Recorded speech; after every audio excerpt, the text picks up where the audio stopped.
Do I have something cool for you to see? Brett's out back there messing around. He'll be here in a second.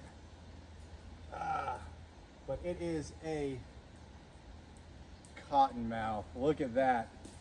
I'm sorry, Western cottonmouth, not a Florida cottonmouth. We are in Kentucky. This is a Western cottonmouth, Agistrodon piscivorus. I don't remember the subspecies scientific name, but this is a water moccasin, also known as a cottonmouth. And the reason why they're known as cottonmouths is because the inside of their mouths are as white as cotton. And it's a threat display to ward off. Yeah, buddy. It's to ward off potential threats, potential dangers. And if that doesn't work, they will use their venom. This is a venomous snake, venomous pit viper, and they are just awesome. This is probably a female. For sure, a female. She's yeah, it's an older female, so the females are smaller. With pit vipers, they're one of the few snakes where the females are smaller and the males are larger. And she's, based on the way her scales feel, the size, and also her temperament, I'm going to say that she's probably fairly old, because she is just, I mean, you can't get complacent with these guys, but she is being very, very, very well behaved. Yeah. I mean, it's just stunning. I mean, you couldn't ask for a better snake to film, a better snake to catch and showcase for the camera, because she's being so good. I mean, she's showing no signs of aggression, even though she has every right to. She's just very slow and soft in her movements. Usually the older ones, they kind of get less snappy as they get older. And yeah, the snake knows by now that, I mean, we're probably not that much of a threat to her, but she's still alive. She's also carrying babies. Yeah. Not very many. The snake's not that... She's wrapping around my finger, which is kind of dangerous, but... No, she's fine. She's fine. She's focused on me. Right here is she probably has maybe 6, 7 babies in there, and she'll give live birth. This snake will, here in any day now, in fact, she'll start to give birth, and which is awesome. This is the time of year where the babies, I mean, these guys will sit up out in full on sun and 90-degree weather, and that's to incubate their young. That's why you can't get complacent with them. Yeah, she just slipped there. She didn't try to bite or anything. She just slipped off the hook. But another reason why she's probably not being very defensive is because she is well aware of her power, her venom, highly hemotoxic venom. You know, if she bites you, she's getting she's getting cranky. She's had enough. She's kind of curling her body up a little bit, but she started to display there too. She opened her mouth up just a little bit. Easy girl, easy girl. I'm a friend of the snake. Not gonna hurt you, but she is well aware of the venom she carries. Like I said, hemotoxic venom. If she were to bite you, you would lose. So if she were to bite your finger, you'd probably lose a whole hand. A snake this big. It definitely would not be good. There would be a lot of necrosis. Hey, here. You're fine. You're fine. Yeah, I'm good. She's just kind of moving her way towards my hand, which I don't like. But yeah, she's probably a little too close for comfort. She can't strike you here. Oh, be careful. You want to hold her? Yeah. All right, Brett's gonna take over here for a second. Here, just set her on the ground. Let me get her up. Yeah, I got it. Just let her go. I got it. Okay, there you go. Yeah. So like Brett was saying, they give live birth. They incubate their eggs in their belly, and when they come out, it's kind of like a very clear, it's embryonic sac. Embryonic sac. Yeah. It's like it looks, you know, I guess you could call it an egg, but it's not. It's very clear, and they actually poke through that with their caruncle. Their caruncle is an egg tooth on the end of their nose, and they'll puncture through, with other reptiles, they puncture through the hard shell. The offspring of these guys, along with rattlesnakes and copperheads, they use that caruncle, that egg tooth, to puncture through that film to free themselves. So yeah, they give live birth. All pit vipers give live birth, whether it's cottonmouth, copperheads, or rattlesnakes. Did you explain why they call them pit vipers, John? Yeah, so pit vipers, you may have, I've talked about this in my other videos. Try to get close enough so you guys can see. Yeah, some of my other videos with copperheads, they have pits beside their nostrils, and we'll try to show you. She's getting a little squirmy. Yeah, she's getting a little squirmy, but they have pits on each side of their nostril. It's gonna be really hard to see. Come here, sweetheart. There we go. That's much better. Move this way. This way. Ooh. Yeah. You might be able to see in there. You see your nostril, and then next to those you have the pits. Right there's the pit. Right in front of the eye is the pit.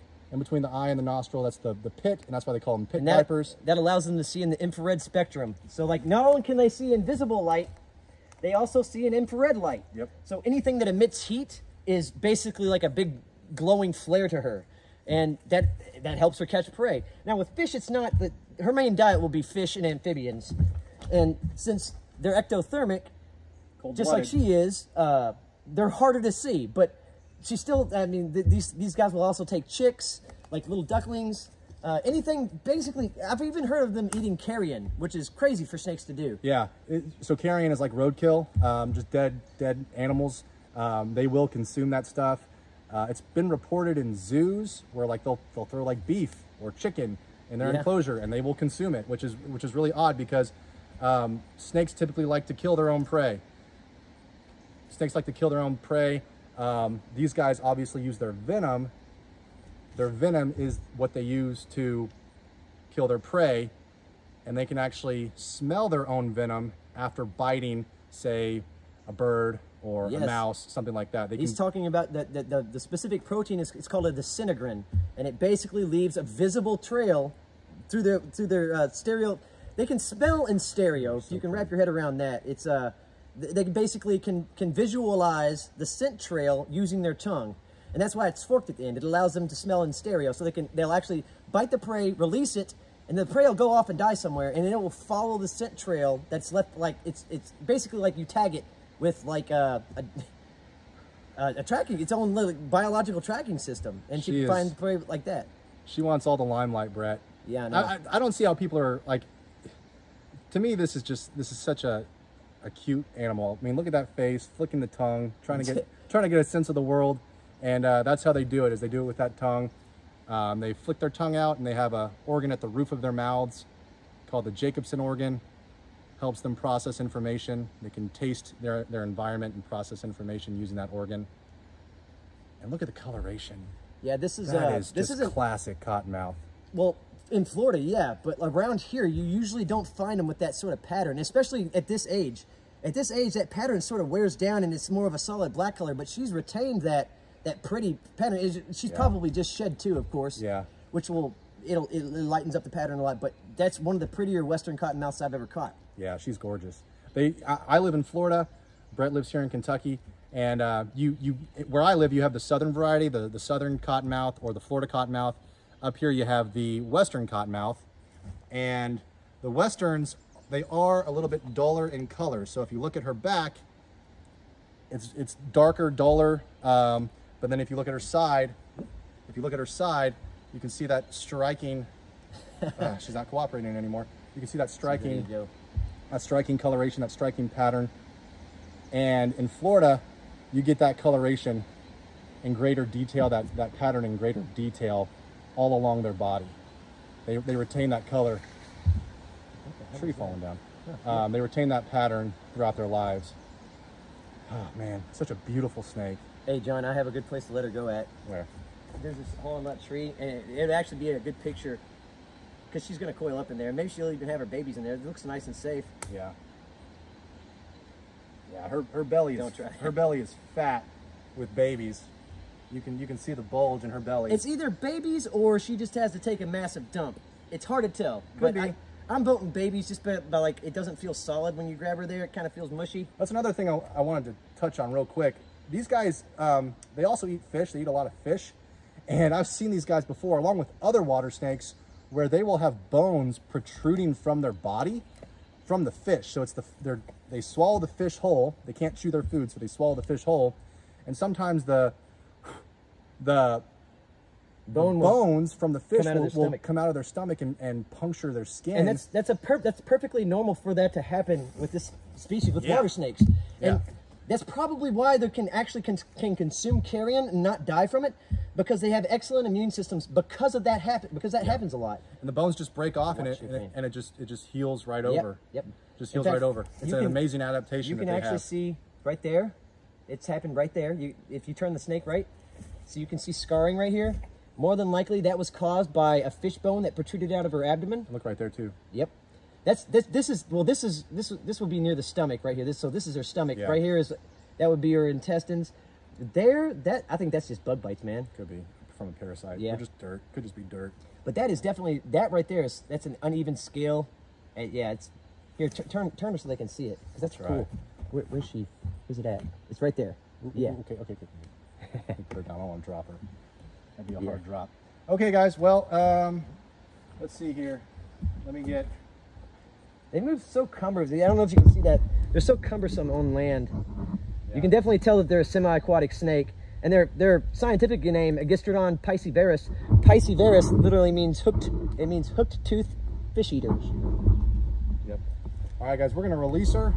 We'll let you watch the release. Yeah, it's like quicksand through here. Yeah. All right, so the tree back here. Right here. I think it's on the other side of these trees. We really got to watch where we step to, because this has the largest concentration of cottonmouth in the country right here. Where the hell did I see that at? Damn it! You fell in. It's right there. It's right next to you. This tree? Yeah. Go around this side. This side. I'm gonna go over here. Yeah, she's gonna appreciate this. Oh shh. Yeah, be careful. It's sort of stinky. All right. Oh, okay. All right. All right, Brett. Right Thumbs here. up. Or smile or something. There you go. Here we go. There you go, baby. Oh, that's awesome. And they will actually use dead trees like this as like hibernaculums in the wintertime. So that's sinking. Be careful, she's coming around this way. That's here. So dead trees like this, they still have root systems, like hollowed out root systems. And in the wintertime, they will go down those hollow root systems and hibernate. They can go down below the frost level and they can stay there and hibernate throughout the winter. She's actually gonna come out, I think. Now she's curling it up. Is she? Oh, God dang. Oh, she's just awesome.